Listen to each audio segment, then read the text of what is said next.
It was Sunday evening, about 10:30, and the phone rang, and a voice said, "This is Detective Constable Child from Limehouse Police Station, Metropolitan Police." Essex police have been made aware of a fraud scam that's going on. It's county-wide at the moment, whereby a number of people are being phoned up by a person claiming to be a police officer or an employee of the bank. He said, "Have you given your credit cards to anybody and had them cloned?" I said no.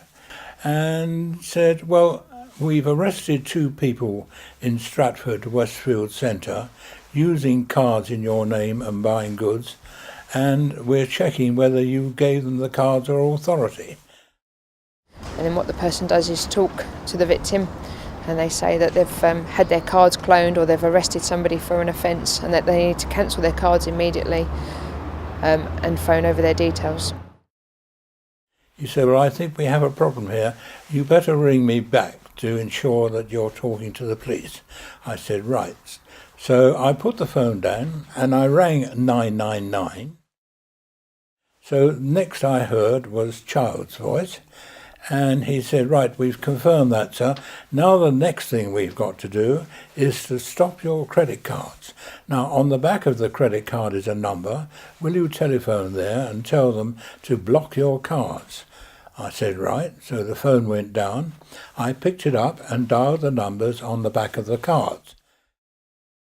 So the victim is putting the phone down and picking it back up and thinking that they're calling their bank. However, the suspects are keeping the line open and obtaining their bank details.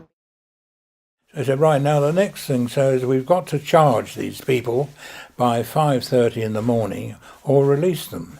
And in order to charge them, we will have to produce your credit cards. So I will need to pick them up." So he said, "I'll send a courier along." A courier arrives and comes to collect their bank cards. The bank cards are taken away and then used fraudulently to obtain money and services. It's obviously a very sophisticated scam because there were a lot of people involved, 2 women and more men, and it's so convincing that unless you're on your guard, you can be so easily caught out. Never give out your PIN number. A police officer or a bank employee would never ask for that, so never give out your PIN number, and never give your bank cards, credit cards or any other kind of financial details to a courier.